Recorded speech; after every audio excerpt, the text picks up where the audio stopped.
The roster ranking has a couple of big offensive linemen on it today. And you know what? We got to give the basketball team its just rewards.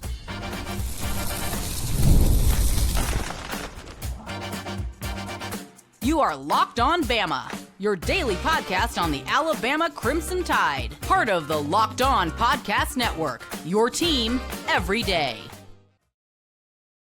Hey, everybody. Welcome back into Locked On Bama, AHSA Radio Network's Luke Robinson. That's me. Alabama internet legend Jimmy Stein. That's him. This episode is brought to you by Game Time. We'll talk about Game Time in just a little bit. I want to thank you every day for joining us every day because you help make Locked On the #1 sports podcast network there is. You guys are the best. We definitely want to get into Jimmy's roster countdown. It's got a couple of big offensive linemen, and I know you guys are happy about that because if there's anything Alabama fans like to talk about other than quarterback or tight ends, it's offensive linemen.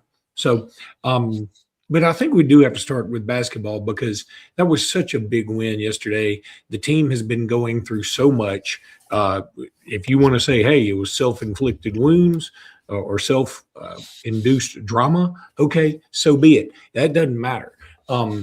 This Texas A&M team came in. I think they're so grossly underrated by the national pollsters and media. It's so dumb they're not ranked. It's just dumb. I mean, they have proven themselves to be worthy of a ranking. And I think people are just like, hey, you're Texas A&M. This is sort of a you have never been good, and we're not going to rank you till we think you are good, and you have to overcome a lot. But that team is strong. That team plays hard. That team plays just like Bucky McMillan's old Mountain Brook teams used to play. Believe me, I used to call a lot of their championship games. They just run wave after wave of person out there. They can all shoot threes. They hound you defensively, and they rebound. And it's a smart team. Rylan Griffin sure wish he was on this Alabama squad. He could help us. He was a dude. I thought that last three-pointer was definitely going in. It looked right on line, barely short. But a lot of positives to take away from that game. Alabama puts up another 100 spot. And, you want to nitpick some defense, go ahead. You're just going to be nitpicking all year because that's who we are. They beat a really good team. Not the first time this year they've done that. That was a really good team. Like Luke said, I couldn't agree more. I think they should definitely be ranked, which means that as of today, I think they're a top 25 team in the country, which means what they would be a 6 seed or better in the tournament, in terms of where I would put them. And frankly, I'd put them probably a little higher than that. I think they'll continue to win their way into the rankings and higher seeds because I'm just completely convinced that's a really good basketball team. And it was a great win for Alabama. Loved what Amari Allen bought last night. I think Amari Allen, when he was out, we were just really missing his juice. He definitely gives an injection of energy into the way the entire team plays. I thought Sherrell had a nice game. Phylon, Wrightsell, and Holloway were all contributing. Another game where we're missing a player or two. I think 4 guys were out last night. So we had 10 and a couple of those guys don't really, because we don't see Bethea a lot. And Noah Williamson is even playing less now that Bediako's around. So, well, they were coaches' decisions do not plays though, so they weren't really out. They were available. Yeah, they weren't out. But I'm saying we have 10 guys and a couple of them don't even really play. So really we have 8 guys but I couldn't be more proud of the bounce back. And we predicted 2 in a row. We said that we'd lose Sunday. We said we'd win last night. So I mean, you were on a roll, though we have a far more difficult game to predict this Saturday against Auburn. Because frankly, as we sit here right now, I'm not sure what I would pick. I'm not sure. I think Alabama's better than Auburn. I believe that, even with the injury situation. I think they're better. But it's at Auburn. And boy, they rarely lay an egg when they play Alabama. You got to give Auburn that credit. When Alabama shows up, they play well, and they don't lay an egg. So I'm expecting to see Auburn's best on Saturday, and on the road, that's going to be tough. Yeah, I love Keyshawn Hall. He's just a bucket getter. He makes his free throws, things like that. And you're right. I mean, typically – it's a very tough place to play, especially now with the new arena and the intimate venue. But we did win there last year. I mean, it took everything we had, and we won there when Brandon Miller was here not too terribly long ago. So, I mean, it's certainly not impossible to do. And by the way, this Texas A&M team went in there and won. It was relatively controversial, but they did make a big comeback to win. So it's not unheard of. We'll talk about that game tomorrow. Did want to talk about a few other things. First of all, Jaleel Bethea and Noah Williamson both not playing. Noah Williamson, no surprise to me, he's not playing. Charles Bediako's getting his minutes. And if Noah Williamson had been out there against Texas A&M, they would have eaten him alive. If Noah Williamson's listening to this, I almost think he'd agree. He looks at times, and he looks like, hey, y'all, I know I'm completely lost, but I'm completely lost. What am I supposed to do? And he's a good example, Luke. He's a good example of evaluation when, like, let's use a football analogy. When you're looking at a player who's really good in 3A, 4A football, and then he gets to Alabama and just can't, it just isn't that great. And I think it's what Noah was just in a league where he was so dominant in this league. You're like, hey, I think he can play in our league, and it doesn't appear to be the case. But the kid's trying. It's not like kid hasn't done anything wrong. The kid's done nothing wrong. Yeah, you can't. Listen, you can't be mad at Noah Williams. You've seen him play all year long, and he plays hard. He plays hard as he can. He's just the speed of the game is too much for him. I'm not mad at him at all. This is an evaluation miss, and let's be frank. And I hope I don't offend any of them, but so far to date, I think you could say just about every transfer has been a whiff this year. Noah Williamson was a whiff. Jaleel was a whiff. Keaton Bristow has spent more time on the bench than he has off of it. Whether he's injured or just not playing, it just hadn't worked out well. Now, he may turn it around if he ever gets over his injuries. Maybe he can turn it around. But, after having transfers like Aiden Holloway, like Grant Nelson, Mark Sears, and hitting home runs with those guys, Taylor Bowen has not been a good pickup. It just hadn't worked out. It hadn't come close to the expectations we had for him. Has he been a bad player? Not necessarily, but it hasn't come close to the expectations. Nope. So, I mean, it's going to be very unlikely that we have whiffs that bad in the next portal cycle is what I'm saying. So I'm sort of looking at this like we missed on a lot of these. Fine, fair enough. But I don't think we're going to miss on a lot of them again because we do have Nate Oats and his staff do have a reputation and do have a pedigree, do have a record of picking up good guys in the transfer portal. It's an excellent example. I hate bringing it back to football, but it's an excellent example. So many fans out there and they're making good points. It's not like their point's not good. It's a reasonable discussion. But so many fans want Alabama's football focus to shift away from high school recruiting and go exclusively portal. And this is a good example of why that might not be a great solution. And you see this in football all across the country. Indiana is just sticking out as an example of, hey, this can work. But there's other examples where it doesn't work. Portal heavy recruiting doesn't always pan out. And we're seeing that basketball. I couldn't agree more that this portal class has not lived up to it. I will say, I think a completely healthy Bull Bowen could be helping us. Sure. And I think a completely healthy Bristow could be helping us. I'm not sure what's going on there, but I'm not anticipating seeing Bristow play. But I think Bull Bowen's going to help us once he gets healthy. But overall, the portal class was just not what we're used to seeing from Nate Oats. And hey, Nick Saban's the greatest football evaluator of all time, and he missed. He missed sometimes too. It's just impossible. It's rare that we go. I hate to say go 0 for 4, but I feel like we went 0 for 3 with a walk. That's what I feel like we got on base with one of them, but we're not in scoring position. I don't know why I feel the need to do this baseball analogy to basketball stuff. Yeah, I was doing football stuff, so I guess I don't know why when I don't like baseball very much. BOL pointed this out. With my Braves today in honor of today's opening day of softball for Alabama. So in honor of that, I'm doing baseball today. Okay, I like it. You're missing the mullet on the A for Alabama, but that's okay. So Aiden Sherrell he went 8 for 8 at the line last night. I thought he played fantastic. I did. I hit a lot of blocks. As you mentioned, Amari Allen sort of steals.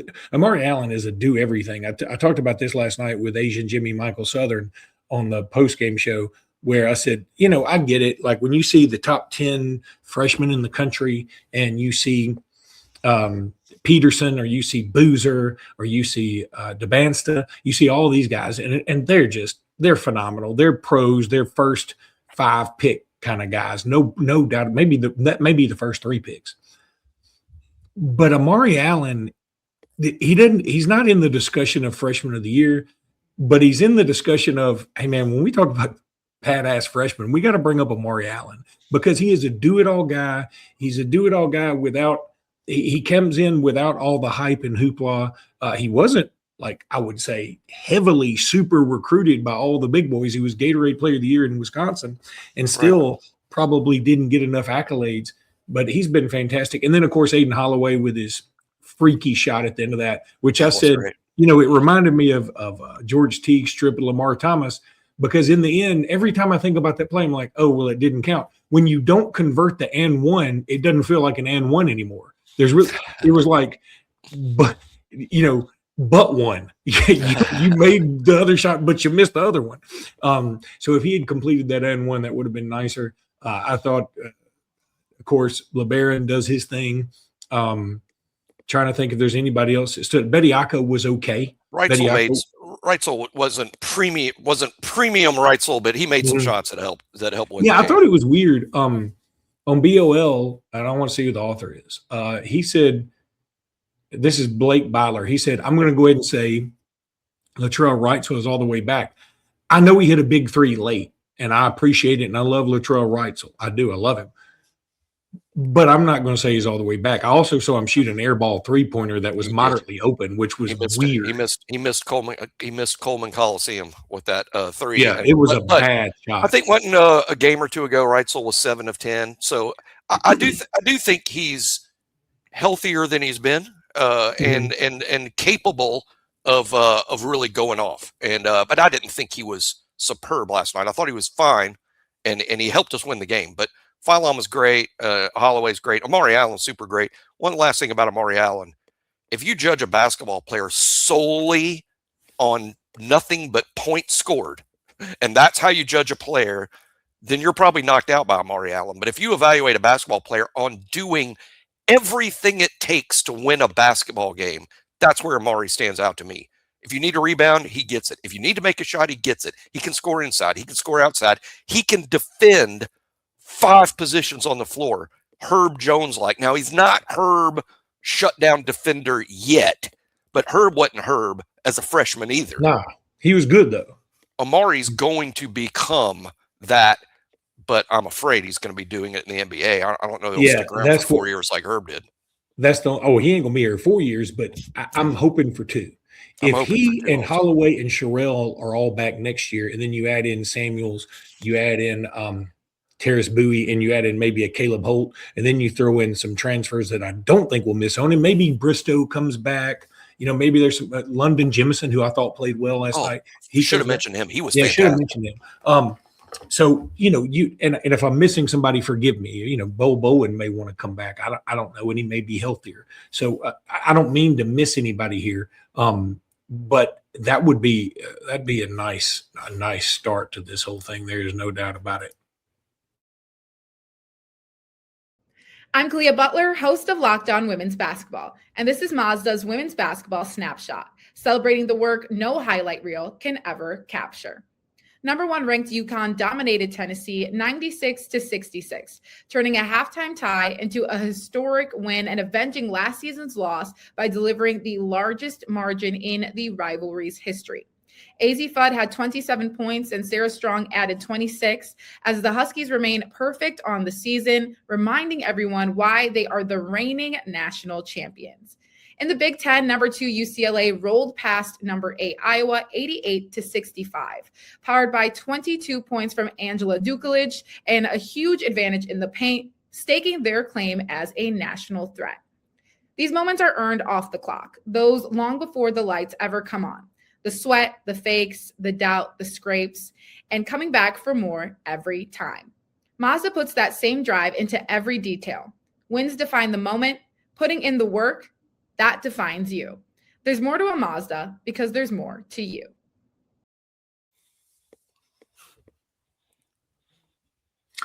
Man, my timing was good on that one. That video has been screwing with me this whole time. By the way, I mean, the host, the talker, the speaker, the narrator is beautiful, but it's been screwing with me because they do the locked on flashy thing at the beginning and they don't do it at the end. And then it's just me and you looking at each other. But now I figured out how to time it up, baby.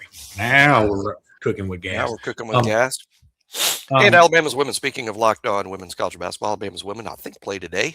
And of course, as I mentioned earlier, the softball team plays today. I'm very excited about that at 2:00. I'll be listening to my buddy, Gray Robertson, and Tom Canterbury, also a buddy. Listen to them on the radio today. No TV for that. You just don't like him as much.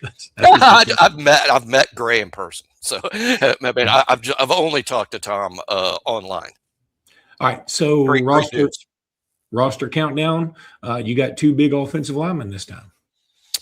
Yeah. And man, so much of our season almost hinges on these guys. That's an exaggeration, but it's big. To me, I have them back-to-back here at 33, Jackson Lloyd, and 32, Ty Haywood. I have Ty Haywood 1 spot above Jackson Lloyd. That's purposeful. I'm slightly more optimistic on Haywood being good this year. Both highly regarded recruits, big time, both redshirted as freshmen. That's not unusual for offensive tackles. Both might be ready to play. Luke, I think it's this big. If they're both good early, if they're both good, Alabama can have a great football season because the offensive line would be really talented, young, but really talented. But if they're ready to go, I could see both of them in the starting lineup. As a matter of fact, today I'll project that Jackson Lloyd will be Alabama's starting left tackle and Ty Haywood will be Alabama's starting right guard. I will project that today, but I can't have a lot of confidence in the projection. And that's because anyone that just flat out states Jackson Lloyd and Ty Haywood will be great this fall is guessing. No one knows. And by that, I mean, they're impressive physically.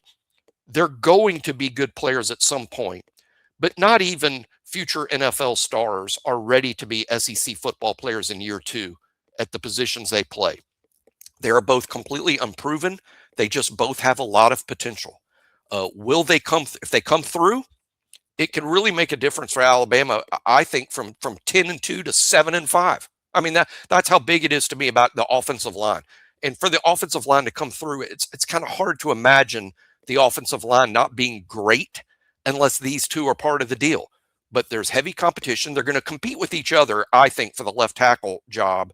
And then someone's going to win left tackle, and then someone may slide inside. Javen James from Mississippi State is also going to be in that left tackle mix. He may win the job. I mean, that guy's at least spent a season as a left tackle in the SEC. He's not, however, considered a premier or elite talent. He's just pretty good. My hope is that Jackson Lloyd or Ty Haywood beats him out. And I don't mean to be mean to Javen James. I love him just as much as anybody else on the team. They're all on the team. I'm just saying, I've seen Javen James play. He's good. He's fine. He's fine. That's the way I would say, based on what I've seen so far, he's fine. We don't need to be fine. We need to be great. That could be Javen James taking another step forward, which he might. He was just, I think, a sophomore last year at Mississippi State. So he's going to be getting better too. But Jackson Lloyd and Ty Haywood, to me, it would be a tremendous shot in the arm if they're ready to go. And that needs to be the hope. But until you know, you don't know. But they'll be given every opportunity to win starting jobs this spring in what's going to be a fascinating 4-position battle on the offensive line between multiple candidates. One thing that you said that stood out to me, and I think you're right, that you said, well, I mean, we need these guys and the rest of the offensive line to be good because if they're not good, that's the difference between 7-5 and 10-2. Let me go ahead and tell you something. If we finish 7-5, it won't matter about the offensive line because none of them will probably be here because everybody will be hitting the bricks along with the coaching staff. Correct? I mean, well, that's an interesting conversation. 7-5, the fans will fire DeBoer for sure. There's no doubt about that. Will the administration fire him because I don't know if the buyout is going to preclude it. Like, they're not going to spend that. Not now. But maybe. I mean, I you'll can't find the money. Go 7-5 and watch how fast they find the money. It's weird. Like, I think the they buyout. probably I know couldn't get the money right now if they're like, hey, Peyton Manning found a time machine and he's 25 years younger and he's eligible again. We can't spend that much. We don't want to. But if somebody said, hey, we're going 7-5 next year and we need to get a new coach, here's all the money you need. I think the buyout's going to be maybe as low as 60 million and maybe as high as 80 million. If there's a DeBoer contract or extension announced later on this spring and summer, which I sort of anticipate happening. The funny thing is, to afford that buyout, we're going to need to make the playoffs. And we're going to need that extra money. That is hilarious. That is hilarious and true. And boy, what a weird world we're living. But I don't think this will be a 7-5 football team. I really don't. I'm just saying, if the offensive line is bad and you have a brand new quarterback and you can't run the ball, it's kind of hard to imagine having a great year with this schedule. I mean, so I don't think 7-5 is out of the realm of possibility, but it's not going to be what I predict happens to this football team. Frankly, this isn't the show to talk about it. We got a long way to go. I'm leaning towards an official prediction of 9-3.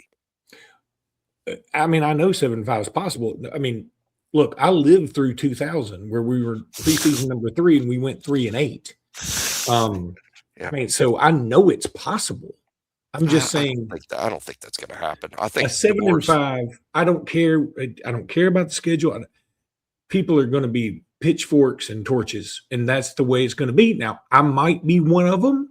I'm also. I try to, now that I'm 53, I like to look at it and go, well, I mean, I do need to, look at things as not, it's the worst season ever or it's the best season ever. I don't need to look at it like that. I need to look at it a little bit more in the middle as best I can, try and keep my head about me. But let's say that we are 7-4 going into the Iron Bowl and we lose to Auburn. Guess who will have a pitchfork? Yeah, I really don't think I'll be like American Gothic. I'll be standing there with Jimmy as my bride. We don't have enough proven good players. We don't have enough proven good players for me to say 10-2.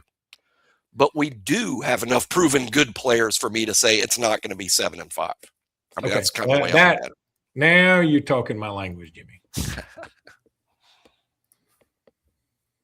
All right, now we're going to talk a little Indeed. Glad to have Indeed back. Like I said, I want to use Indeed more often. I want to use Indubitably more often. For those who don't know, I've been watching a lot of Bugs Bunny cartoons recently, and they said that a lot. That was well pronounced. Hiring isn't just about finding somebody willing to take the job. It's about finding the right person with the right background who can actually help your business move forward. And if you want candidates who match what you're looking for, Indeed sponsored jobs is the move.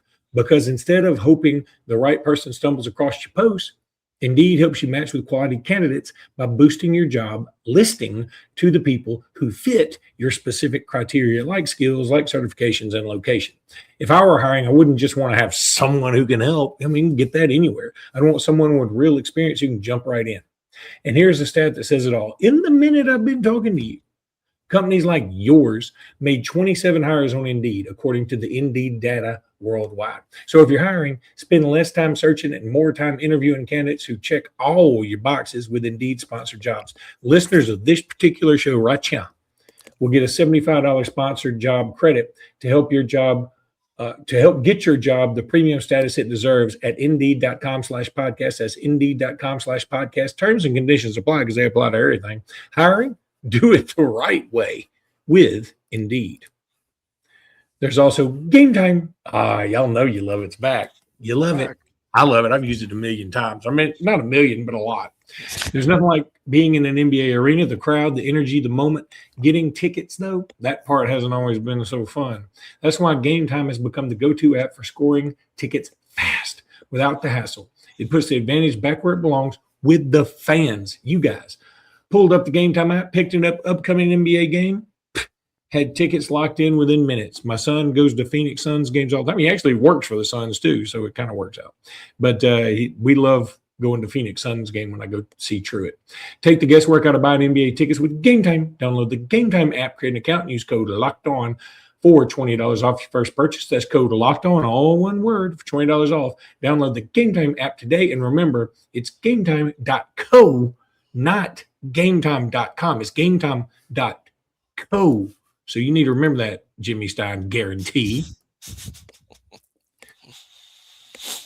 All right, I officially now. Game Time. Did you hear about Jelly Roll and Post Malone playing Birmingham? Yeah, at Protective Stadium. I'm gonna go to Game Time. I'm gonna go to Game Time. I'm gonna try to attend to this. Can I tell you? I would go to it. I would, and Game Time, one of the best prices. I would go to that. I suppose. Is anybody else kind of jelly rolled out? I mean, he's been everything, done everything. He's lost a ton of weight. We've heard his story a million times. He's one of the most popular celebrities. I think he's really popular. Like people like him. I think people like him that don't even know the songs. I know, but I feel like he's told his story so much. I'm like, you got anything else? I mean, it's an interesting story. It is, but it's like every song is, believe in yourself, or it'll get better, or keep your head up.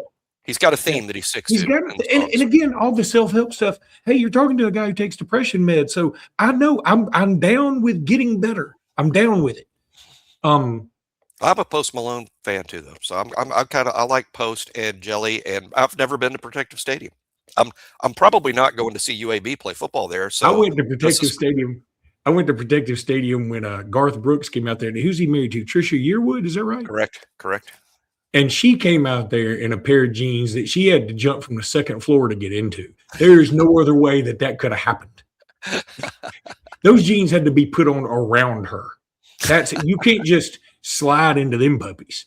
But Garth,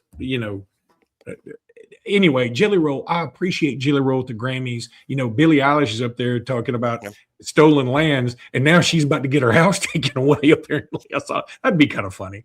And Jelly Roll goes up there and thanks a higher power, which, again, whether you're a power Christian or some other religion or you don't care at all, I mean, you got to respect that. I'm sort of tired of everybody talking down about the country, and it's nice to hear somebody go, you know what, I'm going to look on the brighter side of things. There's a bunch of bad stuff we can always focus on. Well, we can focus on how bad the transfer portal haul was, but we don't want to. We're going to do it for just a little bit, and then we're going to talk about good stuff like signing day. Jelly Roll would prefer to talk about National Signing Day, which was very quiet. Jelly Roll would sing about our signing day. He would, but he'd sing about it like, you know what? He'd find a good way to spin this. What is it? London Seymour, is that his name? Or Landon Seymour from Georgia, who just got hit with like 127 felonies or something. I mean, did you hear about this? I have somehow missed that one. Okay, well, that's a lot of talk felony. About signing day. I'm going to pull up what it is. That's a lot of signing. Well, yesterday was a very quiet signing day, and I could choose to be depressed over what used to feel like a Christmas day to me that's now just turned into any other old Wednesday. And I could talk about that, but I'm going to choose the Jelly Roll route here and be positive about Alabama's entire signing class, because yesterday's a great day to sum it all up. Top 5 class, filled with guys that I think could be future stars, like E.J. Crowell, like Jet Tamala, like C.D. Morgan. A couple of these offensive linemen like Bryson Cooley and Jared Doty look really good to me. The defensive line haul is outstanding. I like every one of them. All 5 defensive linemen. Don't care where they're ranked. I think all 5 have a chance to be very, very good. A couple of them might be good out of the gate, like Jamarian Matthews and Nolan Wilson. I think they did what Xavier Griffin at linebacker. He's going to start out playing inside, but he's a guy that maybe on third down we might see some outside in his career. Very similar to how Alabama used Jahad Campbell, inside and then put him outside on the third downs. I think Xavier Griffin could be that good. And then it doesn't stop there. The DB haul is freaking fantastic. 2 big-time corners, Jordan Emmons and Zion Gibson. Jaira Edwards, who I think is going to play Husky because he's so athletic and so versatile. But Jaira Edwards, he'd be good at safety too. This was a great, great haul for Alabama. And the 27 class, it's too early to be emphatic about this. I think Alabama might do even better with the 27 group. DeBoer and Courtney Morgan, you can question what's going on in the field, and you can question the transfer portal. Don't question the high school recruiting. It's outstanding, and it's going to be another outstanding top 5 class in 27. I feel very confident of that. All right, I did find it because I had to look it up.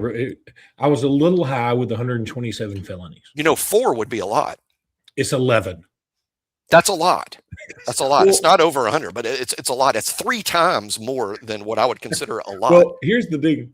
He's like, all these things happened per the report. The incidents occurred on December 5th between 3:51 and 5 o'clock. That's very specific. Wasn't and December again, 5th the first signing day? Wasn't that early signing day? I think it was.